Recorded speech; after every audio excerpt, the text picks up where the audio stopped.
All right, guys, welcome to a systematic approach to writing training programs. Thank you so much for tuning in. Truly appreciate it. What we're going to do is we're going to review all of this content on the screen, and then at the end, we're going to have a Q&A section. So right now, feel free to put comments in the comment section, and we will jump in after for a live Q&A to answer any questions that you may have. So let's jump in. So what does this all mean? How do I write programs? How do I simplify that process? How do I make it systematic and efficient so that I can write a lot of programs for my athletes in a really cohesive and simple format and really help them achieve success, results, and their goals, and make the process just easier overall? So what we like to do, let's break things down in a simple format first. So let's talk about big buckets. That's a simple way to kind of break things down. Bucket number one is you need to check off that bucket, or fill that bucket rather, of the movement, the basic movement patterns. I call these big rocks. So these aren't changing. These aren't ever going to change. They're basic human movement patterns, archetypal patterns, if you will. You have a bilateral squat pattern. You have a bilateral hip hinge pattern. You have single leg training, like one leg stuff, or pseudo one leg stuff, like split squats. You also have upper body training, whether it's horizontal push or press or row or pull, as well as overhead or vertical push, press, or row or pull. You also have locomotion type based items such as sprinting, running, all those type of derivatives, in addition to anti-core. Now, by no means am I saying you can't flex, extend, or rotate your spine. There is certainly a time and place for that. But most folks do well initially with spinal stability type training, whether it's anti-extension, anti-rotation, anti-flexion, or anti-lateral flexion, otherwise known as anti-side bend. Typically do well with those anti-core stability exercises. That's a great starting point, and that's kind of the basics of your big movement patterns. Make sure you're involving all of those to some extent, to some degree, somewhere in your training, at some point in a phase. Make sure you have those in. Next up, we have the planes of motion. Again, physiologically, these are things that aren't going to change. So you have the sagittal plane, which most folks spend a lot of time in. That's going forward and backward to a lesser extent. Then you have the frontal plane. That's going side to side. Lateral. That's a plane of motion that truly does not get a lot of love in the training and performance realm. That certainly should be loaded, and you should add volume to that pattern, and we'll get into that. Last piece is transverse, like chops, rotational components. That type of plane of motion is important as well. You want to hit all those planes of motion, again, at some point to some degree in your training. Last bucket, this in my opinion is probably the most pronounced or most obvious bucket for the fact that our society has become much, for lack of a better term, lazier. We're more sedentary, right? Years and years ago, there were farmers. There was an increased volume of agriculture and stuff of that nature. So you're in the crops, you're in the fields, you're moving around. General physical preparedness, otherwise known as GPP. Think of that as work capacity. Your ability to maintain a certain work level, let's call it 75% of your effort for a certain duration of time, let's say 3 hours. What is your ability to, for example, tend to the crops? And whether you're a farmer, whether you're mowing the lawn, whatever, you're doing lawn work for 3 hours. What's your ability to withstand that stress? Do you get tired and fatigued really easily? Can you withstand that? And is that a simple, easy task? Is that a breeze? This, to me, that's kind of how I look at GPP in terms of your capacity. Most folks don't really have a great basic level of aerobic capacity or work capacity, which we all know, if we liken that to an example of the fireplace, that when you have a great level of capacity or GPP or aerobic base, that fireplace is stoked. There's fire roaring at all times. When you have a low level of GPP or low level of aerobic base and capacity, you have to constantly put more wood into the fire, which is more laborious, and it's not as efficient or effective or economical. So building GPP as a bucket is really important. And you'll get that if you hit all planes of motion, you hit all movement patterns, and if you load them accordingly and dose accordingly over time. We'll jump into that. That takes care of the buckets. Next up we have, we're gonna go through an actual workout. We did not include recovery. We did not include conditioning. That's not because we don't love that. It's just simply because we want to go over warm-up. What does a warm-up look like? How should we load that? What are the patterns we want to load? Also, we're going to utilize a 2-day-a-week training program, A block, B block, C block, and D block, a very simple format, 8 exercises. We're going to run through that, what that looks like from an archetypal movement pattern standpoint, and then we will fill in the buckets in terms of what exercises will go there. So let's start. We have a warm-up, so we want to start with ground-based activities. Again, your programming should be efficient, not just for you to write it, but also for the athlete to complete it. We don't want to start standing up, then go to a ground-based activity, then do dynamic, then go back to ground-based. That's wasting time. You got to be efficient and effective in your methods. So ground-based, let's start number 1, lateral hip and or glute activity. Miniband clamshell, clam lift, side lying hip abduction, so on and so forth. Plenty of variations. Next up, we have a hip flexor or a sprinter variation. So anything that's going to activate the hip flexor, whether it's isometrically or through repetitions. Most folks that complain of tight hip flexors would do better if they actually strengthen and target that area. Next up, we have the posterior glute region or a bridge exercise. Plenty of bridge exercises, 1-leg bridge with tennis ball, a bridge with a squeeze, a block in between the knees, miniband bridge, so many variations. Next up, we have a dead bug and or trunk motor control pattern. So the dead bug is a great basic movement pattern with the trunk stabilization because it requires coordination, timing, lumbar stability, trunk and core activation. It's a really nice, safe and effective entry point for core training, whether it's a wall press dead bug, whether you have a band press iso dead bug, a dumbbell dead bug, plates, so many variations. Again, today is not about giving you guys cool exercises or exercise selection. It's more about how to structure your training program. You guys can fill in the buckets. We're just giving you the structure. Next up, we have standing derivatives. Now we're going ground-based and then we're standing now. I noticed there's a couple of questions there. We're going to get to those at the end. Looking forward to that. Standing, we have the numbers 5 to 12. Now, we like to start with, this is an example of a 12 exercise warm-up sequence. You can certainly use context as your guide to, if a client only wants, they want a quick short warm-up, focus on 6 or 8. If it's an athletic development program and you have to have an extensive extensive type warm-up where it's longer than typical, 10 or 12 is usually a good bet to add in some of the other developmental type stuff. But this is just a general outline. Number 1 would be total body global movement pattern, the first of 2. Think of your alternating Spider-Mans, your stationary or walking inchworms, your yoga plank with alternating toe taps, your alternating yoga plex, greatest stretch, all of these things that touch multiple joints and segments of your body at once. These are great inputs there. The next one is total body global number 2. Again, use one of those exercises.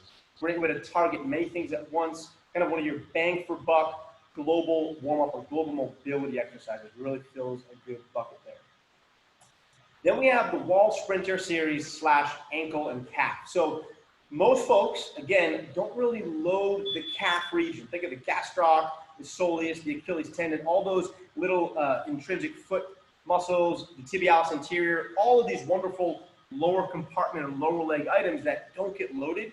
Let's load those. So hands on the wall, Frankenstein long, heel raise, bilateral or 1-leg heel raise, add some tempo, add eccentric, play around with that. Once they've advanced and they've built up the tissue tolerance and joint integrity, then you can certainly get into some of the wall sprinting mechanics, whether it's single exchange, double exchange, triple exchange, and just have a ball. But that's a great area to target in your warm-up because most folks don't load their calves. They don't load that lower region of the leg. Next up, we have a squat movement pattern prep. For example, hinge to squat, squat to stand, squat with rotation, medicine ball in the hand. You squat to simultaneously press the ball forward as a counterweight. Again, you're just loading that squat pattern. Next up, we have the lateral squat pattern prep. Again, a similar exercise. Plant your feet into a wide stance, lateral squat position. You're going to have the medicine ball in your hand, medicine ball, lateral squat with press. The ball acts as a counterweight as you shift the hips back to sit into that position. Next up is a hip hinge movement pattern. We all know this exercise could and should be loaded more, whether from a volume and dosing standpoint in our programming. So wall hip hinge, so you reach the butt to the wall, a medicine ball in your hand you can reach, you can do any sort of band pull through, cable pull through, anything that is going to allow the athlete to express the ability to hinge at the hips and load the hamstrings in those tissues and those structures. That's what we're looking for in a hinge pattern. Next up, the last two, we have a dynamic movement pattern. Think of your old school classic calisthenic drills where you're traveling a distance. Dynamic is referring to changing of direction, speeds, and or a changing distance. So you're having to move. It's dynamic effort. Anything in the realm of whether it's skipping drills, it could be bounding drills, it could be lateral shuffle drills, karaoke drills, tinioka drills, crossover skips, anything where you're moving and you're getting a global or dynamic effort is what we're looking for. Last piece is your power development toolbox. Now this one could go many ways, but just know that you have deceleration, force absorption, and landing skills. And then its cousin, you have acceleration, force production, and jumping skills. Those are all really important. I think the missing link in between the two is what I like to call low-level plyos, kind of pitter-patters. Think of what a jump rope does. Think of what a pogo jump does. It's low-level plyometrics. While you get a little bit of the decel, that force absorption, you also get a little bit of the force production because you're kind of in the middle. So those are great derivatives to add for your plyometrics and or power development section. Just know that you have to build the brakes before you can speed up and press on the gas pedal. That's a really important item to keep in mind as you work through your plyometrics and power development. That takes care of buckets and warm-up. So those are all checked off. Now we're in the green.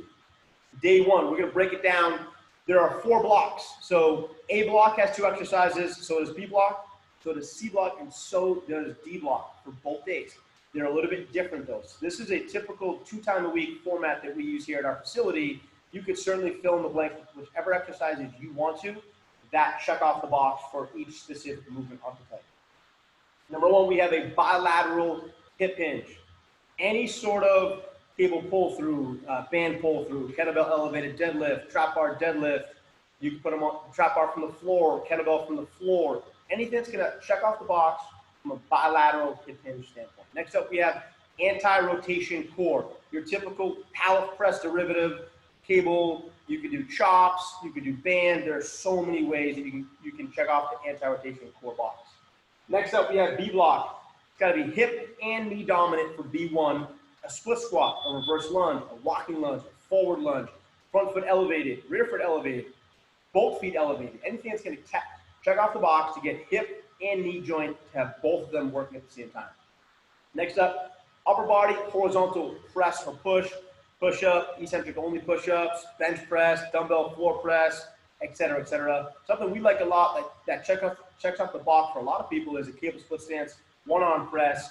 It's something that's really great because there's stability demand, anti-rotation demand, and teaching the athlete how to have a single arm press, let that scap run freely along the T-spine and rib cage, and also allow retraction and protraction to occur so they have a feeling of what pressing really feels like, so that we don't just stick them on a bench press and have them stick their scap into the ground, aka let's free the scaps and have them understand the scapulothoracic rhythm that we want in that scapula. Next up, we have C block. Personal favorite of mine, hamstrings. Hip extension and or hamstring focus or hamstring durability can fit in here. Anything that's going to target that region, slider hamstrings, TRX hamstring extensions, physio ball hamstring curls, Nordic hamstrings, which we are obviously a huge fan of, plenty of research to back that up. One caveat about Nordics is that we all know it's rare that a Gem Pop client or even a younger athlete can do a traditional Nordic hamstring curl, otherwise known as NHC in the research and literature. So you have to have a really good toolbox of a ton of regressions to build a client up to doing a Nordic hamstring curl. Or if they can't do that, it's totally cool, even doing eccentric only, or we call it Nordic hamstring drop, Nordic exercise. So that's a great way to target that region.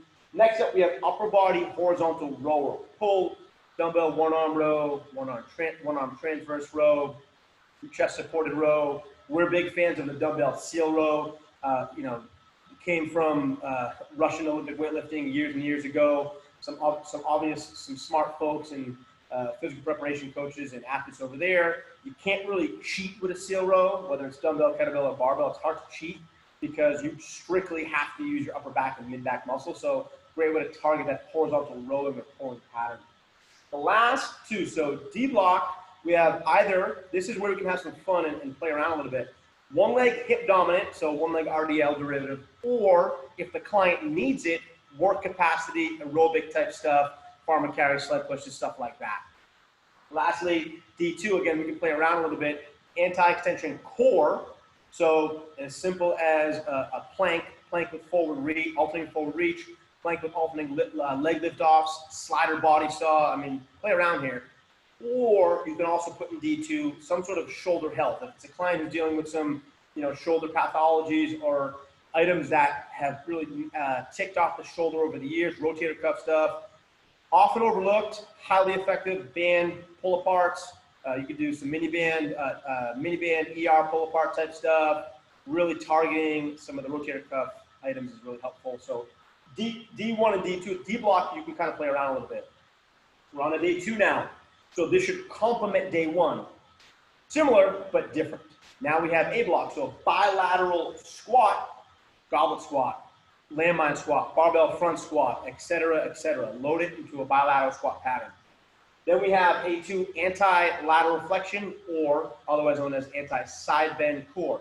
This is where we like to sneak in. I mean, of course, you can get side plank exercise derivatives, whether it's a short knees bent side plank, a regular side plank, a dumbbell side plank, a side plank with the leg movement or a one-arm row, or we're big fans of the Copenhagen plank exercise derivatives. We know there's a ton of progressions and regressions, but it's great because you can sneak in inner thigh / adductor or groin work, which we know is so important, especially because it's a neighboring musculature and structure to the hamstrings. Healthy hammies, healthy groin, bigger success rates, and better chance of mitigating or reducing the chance of lower body injury, hip joint, knee joint, and soft tissue related items. Really helpful. B block, lateral hip and knee dominant. We talked about getting out of sagittal, getting into frontal plane, so side to side actions. Dumbbell goblet, lateral squat, lateral lunge, curtsy lunge. All of those type of derivatives are really important because we're loading a pattern that doesn't really get a lot of love volume-wise or intensity / load-wise. Really important to load that pattern. Next up, we have upper body vertical press, so overhead press patterns. We are huge fans of the landmine setup for obvious reasons. Physics comes into play. It has a nice arc to it, that slight angle where it supports the athlete into that press, leaning forward versus directly overhead, which we know most folks don't really have the adequate mobility or joint stability or access to those ranges. Landmine is a great starting point for most folks. Next up, we have C block. We want to make sure we provide either some sort of step-up variation and or knee durability. So step-ups are more of the obvious stuff that we can load, dumbbell step-ups, step-downs, eccentric only, stuff like that. However, we could also input a knee durability. What does knee durability mean? Providing help to the knee joint, the quadriceps muscle, and both often overlooked the fact that the knee joint has 2 tendons. We have quad muscle, quad tendon, the patella, and then the patella tendon. A lot of structures in there. Let's strengthen them. Something as simple as some isometrics or eccentrics, whether it's a wall sit, one leg squat iso with toe taps, some sort of derivative of a quad pump, like a terminal knee extension with a band. So many things we can do. We can also add in some glute and do some lateral walk to mitigate around the knees. We're still getting quad or knee isometrics, so that's a great way to add in for C1. C2, upper body vertical press. So I apologize, got a little excited. B2 what I meant to say there is upper body vertical row or pull. What could be in B2, so we're scaling back a moment, is so cable half nail, one arm high row, face pulls, lat pull downs. That's for B2. I apologize. Now we're going to review the upper body vertical press, like the landmines, those type of things, in C2. My fault for making a mistake there. I do apologize. D block, the final block. Again, we're going to have some fun here. It's one leg knee dominant, so a one leg squat variation, a skater squat variation, something like that, or eccentric only box squats on one leg. Or you could do work capacity. Again, it's context specific depending on the athlete and the client you're working with, what their goals are.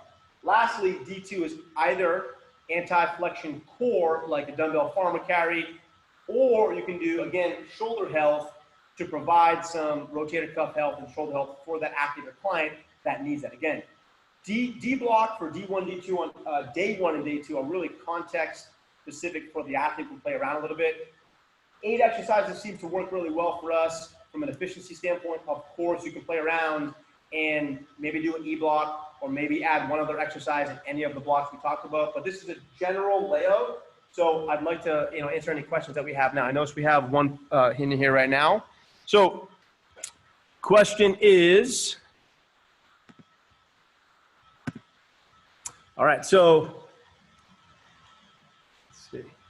All right, so if you have any questions at all, please chime in. Can you move the camera closer to the board? Let me just, okay, 1 second.